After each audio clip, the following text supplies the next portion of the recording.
Everyone, and welcome to GenZ Votes. My name is Pratik, and today we have Dr. Zachariah with us. Dr. Zachariah is a board-certified internal medicine and cardiology physician who specializes in cardiology, cardiac catheterization, and interventional cardiology.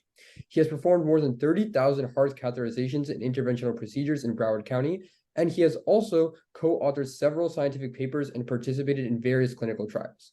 He serves on the Florida Board of Medicine. He received his medical degree from the Armed Forces Medical College in India, and then completed his residency at St. Joseph Hospital and Medical Center in Paterson, New Jersey. Dr. Zachariah completed his fellowship in cardiology and cardiac catheterization at the Cleveland Clinic Educational Foundation in Cleveland, Ohio. Dr. Zachariah has been a valued public servant who has lent himself to many worthy boards and councils during his career. He has served on the Florida board various times over the 30 years and served as a chair many times. He was reelected by Governor DeSantis to serve as the chair of the board in 2021. Dr. Zachariah is currently also appointed to the National Institutes of Health's National Heart, Lung, and Blood Advisory Council. I could go on and on for a long time, but again, I'm very thankful that you're here today giving us your time. And if you could, just how are you today? Very happy to be here. Thank you. Thank you. So just to get into it, to start off with something simple, could you just tell us about your childhood in India, your career in India, and how that transition worked to the USA and how everything was for you? I grew up in the southern part of India, a state called Kerala. I grew up there, went to school there.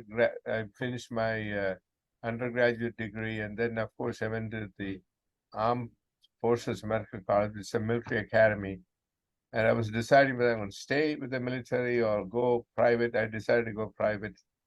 And then after finishing medical school, I came to the United States and did my residency at St. Joseph's Hospital in Paterson, New Jersey, then on the Cleveland Clinic, and then came down to Fort Lauderdale in 1976 to start a heart lab at Holy Cross Hospital. Yeah, that seems really interesting. And given like how much you've done, what would you say is maybe your most proud achievement or biggest achievement, maybe most memorable thing too? I don't think there's any single thing that I think is so memorable, but the thing that makes me very happy in my life every day is because I try to help patients with various heart issues. When I came to Fort Lauderdale, I was 27. It was kind of a thrill for me to start the heart catheterization laboratory at Holy Cross Hospital and direct that for 40 some odd years. That was interesting. But the most important thing that I did then, I have done all these years, and I still do. What I get the greatest thrill is to help other patients who suffer from various kinds of heart illnesses. Right. And maybe just for some people who also are interested in medicine, could you talk maybe about how you found your passion for, being in cardiology, helping with heart problems, and how maybe you developed that? Was it something you found during going to med school, something like that, or do you already have an idea in mind before you started? Growing up in India, your parents have a lot of influence on what you do, which is contrary to what we do in the US today. I always wanted to be a physician. Actually, my dad was a missionary, so I wanted to be a bishop or wanted to be a physician. I chose to be a physician. And I knew from a very young age that if you want to be a physician, you have to study very, very hard. It doesn't come your way. So it was a lot of hard work. It's a lot of hard work, what it takes to get into medical school. And going through medical school, I saw a young man when I was in New Jersey, young man in his early 40s, had chest pain. He had a heart procedure done. He was recommended to have surgery. He chose to wait. But a week later, he dropped dead. So with that, I had a lot of interest, and I had some of my family members who had, my uncles and grandfather who had heart attacks. So I always wanted to go into cardiology. It was my passion. It is something that I love. And to me today, even though there is some work involved, I love what I do. So you have to do something that you really like. But having said that, you have to also understand, you have to balance that. You cannot get up one day and say, I want to save the turtles and I want to save the planet, I want to save the sea. It all sounds pretty good, but the reality is that somebody got to pay the bills. So you have to balance it in such a way. You got to get the education first. Once you get the education, you have a great job. Sure, you can grow your passion and watch the birds and watch the turtles and watch the fish. That's fine. But you have to balance what you do in life. But again, if you do what you love, it won't be a job. Right. And you talked about kind of your job now, and I know that, as I said before, you are involved with the Florida Medical Board. So could you tell us about like what the board does, maybe your role in the board and how that looks like? Yeah, the Florida, I have been involved in the Florida Board of Medicine since on and off since 1988.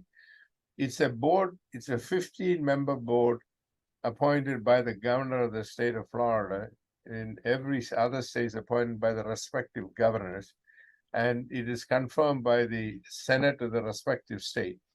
Usually the appointment lasts for it's a 4-year term. And the job is the duties of the board members is to license and discipline physicians, and also make rules for the physicians' practices at the direction of the legislature. So when the legislature passes a law, it is upon the Board of Medicine to interpret the law and implement that and write the guidelines to which the physicians should, how they apply that piece of legislation. Because the legislators are not doctors. So this body of the government is the one that interprets and make the final rules that the physicians have to comply with. And now, if the doctors don't like the rules that the board makes, they can always appeal it to the court system. But finally, the decision to interpret the law is vested upon the Board of Medicine. That is the main job, or that's the main directive to the Board of Medicine.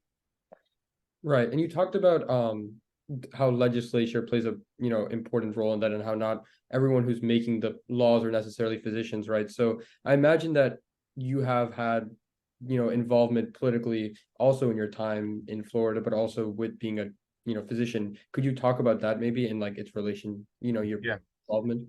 You see, at every legislative session, both in Florida and around the nation, hundreds and hundreds of bills are being looked at, because the healthcare cost is one of the major costs in the nation. As a result of that, there are too many interested parties. They're all there to make an extra buck. So there are hundreds of bills come, most of them die in the legislature, but there are many, many restrictions on what you can do, what you cannot do, and there are too many of these bills come every year, but only very few of them pass. Now, for the last 5 years, and more so after the COVID came into existence, there has been a lot of state and even the federal government is looking to see whether you can give a federal licensure to the physicians.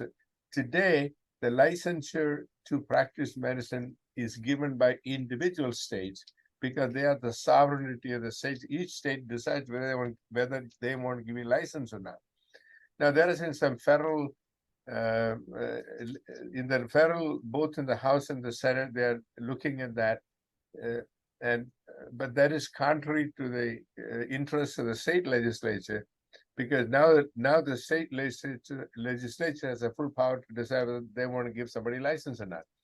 But the problem is because of the Zoom and the internet and all that stuff, so a lot of the people today can make a diagnosis or see a patient, especially if you have some dermatological problems. You can look at it from another state, from another country, and make a diagnosis. Now, Florida says that if you want to treat a patient in the state of Florida, you may do so from Michigan, Ohio, Pennsylvania, California, or any other state in the union, but you have to have a license. You have to be licensed in Florida. And so far you have a license in Florida, you can diagnose and even treat patients elsewhere in the nation. You don't have to be physically present here. I know there's a lot of so some of the big venture capital people who make a lot of money on healthcare, unfortunately, they are the ones who want to have a federal license, so they don't have to go to each individual state to ask for a license for each one of their physicians. Whether they'll pass or not, I just don't know. But they have been doing that since COVID came into existence 3 years ago. Right. And I would just like to follow up with that because you talked about the healthcare costs and then what Congress is doing. And I was just wondering, maybe you could talk about like how people are talking about how healthcare costs are, high maybe, or what is the deal with all of that? And what do you think the government is, if you just tell our audience what maybe the government is doing in relation to healthcare costs? See, the healthcare cost is the highest of all civilized nations in the world in the United States for many reasons. First of all, in other countries, whether it's Canada, England, Germany, if you're over a certain age, they do not do dialysis, they do not do open heart surgery, they do not do certain procedures. The United States, that's not the case. Now, and most of the medical advancements, I didn't see all of it, majority of the developments in medicine, inventions are in the US. And when a new drug comes up, it takes hundreds of millions of dollars to make the drug or the equipment. And once FDA approves it, everybody wants to get it. As a result of that, the cost of healthcare is high, and there are many factors. The other issue is about the legal aspect of it, the defensive medicine. In the US, people practice a lot of defensive medicine because if a patient comes to the hospital and says, "Hey, doc, I had a little chest pain," and when I take it in my shoulder pain or chest pain, unless and until do all the heart tests, the guy goes home and gets a heart attack, they're going to sue you. And the reason the patient came to the emergency room has nothing to do with this heart issue, but he just happened to come to the emergency room with some other issue. And so the liability issue is a major thing in the United States. And many states over the years, for the last 40 years, have tried to contain the cost of non-economic damages, and most of the states have been unsuccessful. The federal government want to do that is unsuccessful. So all those things for defensive medicine, doing unnecessary testing, they all add up to the cost. Now, what is happening now is a lot of the venture capital people are running a lot of the hospitals, they're running a lot of the group practices. So they just want to make revenues. That's why they're interested in. As a result of that, they put through hundreds of patients every day through the system. So all these things adds to the cost of medicine. The other problem is most of the people today do not want to take personal responsibility. For example, someone who decides to eat everything they can find and weighs 300 pounds and they have comorbidities, and there are issues that come with diabetes, hypertension, high cholesterol, hip fractures, and all other issues come along with that. Then there are people who abuse alcohol, they abuse drugs. The question is that how do you control that? It's very difficult because the people say, I want to smoke. And smoking is another one that produces a significant amount of stress on the economy of the country, because people who smoke have higher incidence of cancer, emphysema, and all this, or many other lung ailments. The question is that there is no way you can enforce personal responsibility. Now, some countries have enforced it, but in the US, you just cannot. So people eat and drink and smoke and do whatever they want to do. And the rest of the public who doesn't do those things have to pay for it. I think it's a multifactorial thing. Right. And you just touched on this too, but as we both know, like heart disease continues to be one of the, number one causes of mortality. And given that, do you have any advice for younger people like my generation going into the future in order to, prevent the chances of that happening? See, your generation has more obesity than your parents' generation.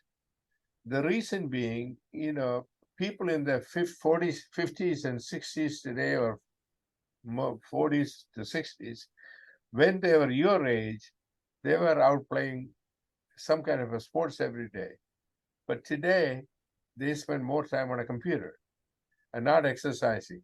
And the obesity rate in the US today is enormous.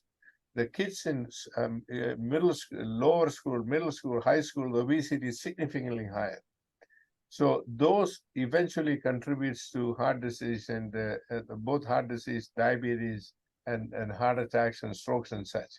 So what do? The same principle that applied to your great grandfather. You got to stop smoking. You have to check your cholesterol and control your cholesterol. You got to control your blood pressure if you have high blood pressure. Control diabetes, get it under control. And the most important thing is to keep ideal body weight. And also exercise 3 to 4 days a week, and both lifting weights and also aerobic exercise. Make sure you get at least 7 hours of sleep. Depending, some people need 6, some people need 8. They need to get 6 to 7 hours or 8 hours of sleep. And they should avoid too much of sun. And they should get periodic checkups, because once in a while, if you check, I'm sure you hear about your dad, especially when someone doesn't have a colonoscopy till they're 70 years old, suddenly find out they got cancer that has been there for the last 10 years. So by doing periodic checkups, a lot of these diseases can be detected early and treated early. So those are the things that applies to most of the people. But generally speaking, the bottom line, avoid excess, avoid smoking, alcohol, drugs, exercise 4 to 5 times a week, and keep your weight within the normal limits. That makes sense. Yep. And so for people like me who are interested in, healthcare, but also the government, do you think from your perspective, is there a lot of like potential for the application of, heart disease prevention, but also just general practice of medicine, but also applying that in government, maybe public policy? Could you just maybe tell us a little bit about people's potential options for that? See, the most important thing is that you have to study the issues thoroughly. See, oftentimes when people go to a legislature and talk about an issue, they have not studied the issue. They just give their opinion, which is based on nothing. So the legislator hears it every day, and he or she hears it every day. And when you go before them and make a case which has no basis on which, they just ignore you.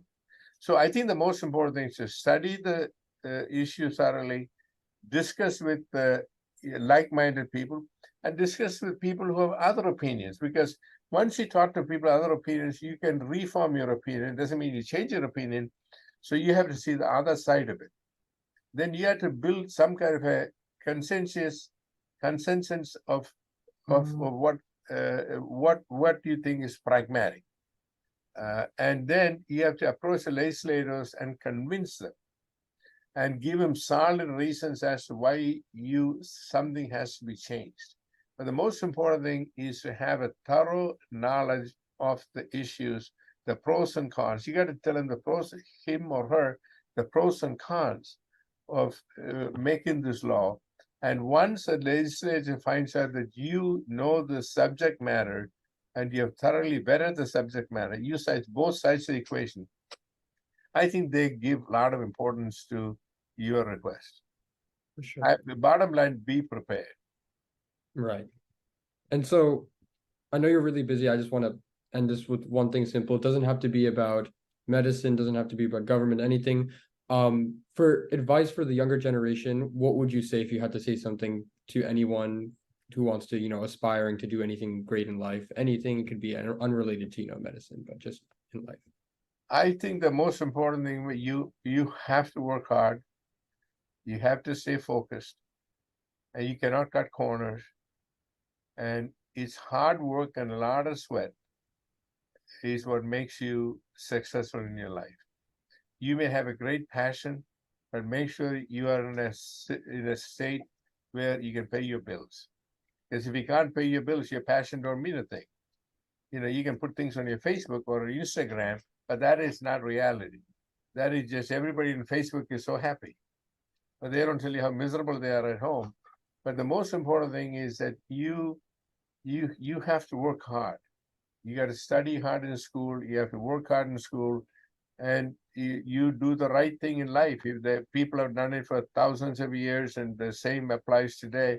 But what happens in the generation now is that they have had so much of things given to them, and some people just don't want it. They don't want to work hard. They just want people to. They think they are entitled to something. That entitlement has to go away, because nobody's going to give you anything for nothing. So the reality is that if you work hard and study hard and do what you love best and do what you're good at, I think you'll be successful. All of us, irrespective of your age, will be successful in your life. Thank you so much, Dr. Zachariah. I love the depth of your responses today and how you gave me your time. Genuinely great experience for me, and I hope that we could do this again. Well, Pradeep, you're a smart guy, and I'm very proud of you, and I'm looking forward to seeing you again. Okay, have a wonderful evening. You too. Okay. Goodbye. Thank you so much.